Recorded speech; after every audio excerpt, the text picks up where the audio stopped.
نعبد إلا إياه وبالوالدين إحسانا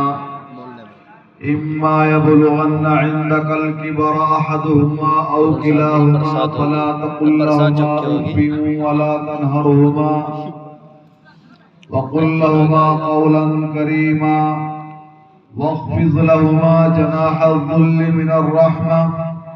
وقل رب ارحمهما كما ربياني صغيرا صدق اللہ العظیم۔ بزرگان محترم، خصوصاً باوقار علماء کرام اور آج کی اس جلسے کی صدارت ہمارے جناب حضرت مولانا محمد فرحت صاحب، جنہوں نے میدان خطابت اور صحافت میں بہت ہی کم وقت میں کافی طویل سفر کو طے کیا ہے، اور صبح کہیں ہے شام کہیں ہے۔ یہ حضرت کی ذرہ نوازی کی بات ہے کہ اب تک 11 بج چکے ہیں، ہمارے درمیان میں تشریف فرما ہے۔ دعا کریں کہ اللہ حضرت کی عمر میں برکت عطا فرمائے اور حضرت کے فیض کو پورے عالم کے اندر جاری اور ساری فرمائے۔ حقیقت میں جو ایک مقرر ہوتا ہے اور وہ بولتا ہے، اس کو ظاہر سی بات ہے بولنا بھی پڑتا ہے اور بولنے میں زور بھی لگانے پڑتے ہیں۔ پھر رات اور رات اسے سفر کرنا ہے، صبح میں کہیں جلسہ ہے، شام میں کہیں جلسہ ہے، پھر وہ بیٹھا رہے آخر جلسے تک۔ یہ بڑی قربانی کی بات ہوتی ہے، ہمیں اور آپ کو قدر کرنی چاہیے۔ میں تو اپنے ذہن میں کچھ اور موضوع لے کر آیا تھا، میں سوچ کر آیا تھا کہ آج میں خاصیت بتاؤں گا، روزے کی کیا خاصیت ہوتی ہے، نماز کی کیا خاصیت ہے، حج کی کیا خاصیت ہے، اور دوسری جو شرعی اعمال ہیں ان کی کیا خاصیت ہے، کیوں ہم نماز پڑھتے ہیں، کیوں ہم روزہ رکھتے ہیں۔ مگر چونکہ اس وقت میں دیکھ رہا ہوں آپ حضرات کو کہ آپ حضرات چاہ رہے ہیں کہ جلدی سے سلام پھر جائے اور ہم جا کر اپنے اپنے بستروں میں آرام کر لیں، تو اس لیے میں نے موضوع کو بدلا اور اس وقت میں نے قرآن کریم کی سورہ بنی اسرائیل کی 1-2 آیات آپ کے سامنے تلاوت کی۔ اسی کے ضمن میں 2-4 باتیں میں بھی اپنی بتلا کر بات کو ختم کروں گا۔ دعا کریں کہ اللہ مجھے صحیح کہنے کی اور ہم سب کو اس کے اوپر عمل کرنے کی توفیق عطا فرمائے۔ قرآن کریم کی اس آیت میں اللہ رب العزت نے انسان سے خطاب فرمایا، وَقَضَى رَبُّكَ أَلَّا تَعْبُدُوا، تیرے رب نے تجھے حکم دیا ہے اس بات کا، اللہ تعبدوا، عبادت مت کرنا کسی کی، الا ایاہ، صرف اللہ کی عبادت کرنا۔ اس لیے کہ اللہ کے غیر کی عبادت کرنا یہ اللہ کے غضب اور غصے کو دعوت دینا ہے۔ اللہ کے یہاں تمام چیزوں کی معافی ہے، لیکن اعلان کر دیا اللہ نے، ان اللہ لا یغفر ان یشرک بہ ویغفر ما دون ذلک، میں معاف نہیں کروں گا شرک کرنے والے کو۔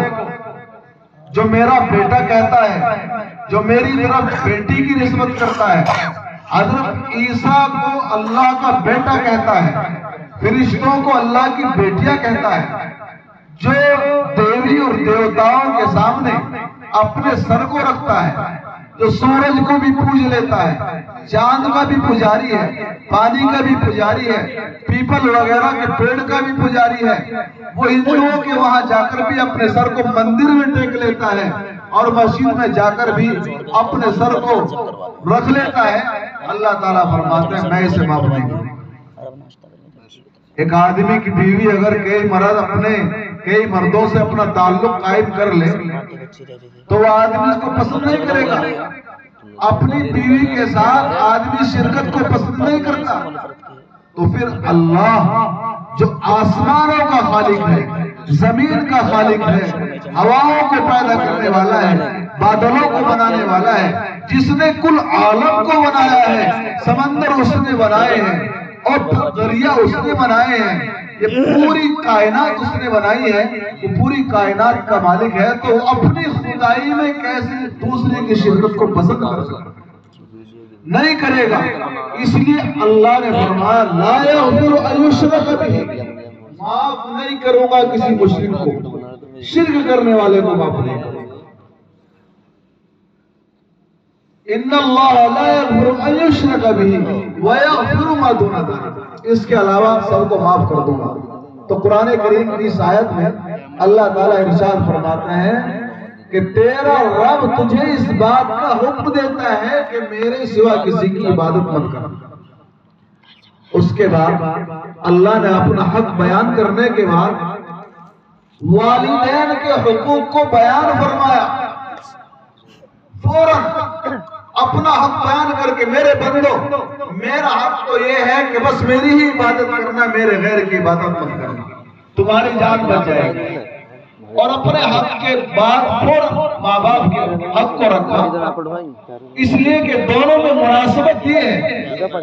جس طرح سے اللہ نے ساری دنیا کو نعمتیں دے کر، اولاد دے کر، مال دے کر، زمین دے کر، جائیداد دے کر، زندگی دے کر، تندرستی دے کر، صحت دے کر، سب کچھ دے کر کوئی احسان نہیں جتلایا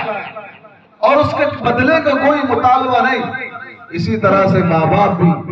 اپنی اولاد کو بچپنے سے لے کر جوانی تک پالتے ہیں۔ اس کے کھانے کا، اس کی بیماری کا، اس کی تندرستی کا، اس کی عید کا، اس کی بقرعید کا، اس کے آنے کا، اس کے جانے کا، صبح کے سالن کا، شام کے سالن کا، اس کی تمام ضروریات کا ماں باپ انتظام کرتے ہیں، اور اس کے باوجود اس پر اپنا کوئی احسان نہیں جتلاتے، ہم نے تیرے لیے یہ کر دیا، ہم نے تیرے لیے یہ کر دیا۔ یہ ہوتا ہے اس لیے اللہ رب العزت جس طرح سے احسان کر کے احسان نہیں جتلاتے، اسی طرح سے عام طور سے ماں باپ کی بھی یہی عادت ہوتی ہے، اپنی اولاد کے ساتھ احسان کر کے وہ اپنی تعریف نہیں چاہتے کہ ہماری اولاد ہماری تعریف کرے۔ تو اللہ تعالیٰ نے ارشاد فرمایا وَبِالْوَالِدَيْنِ إِحْسَانًا،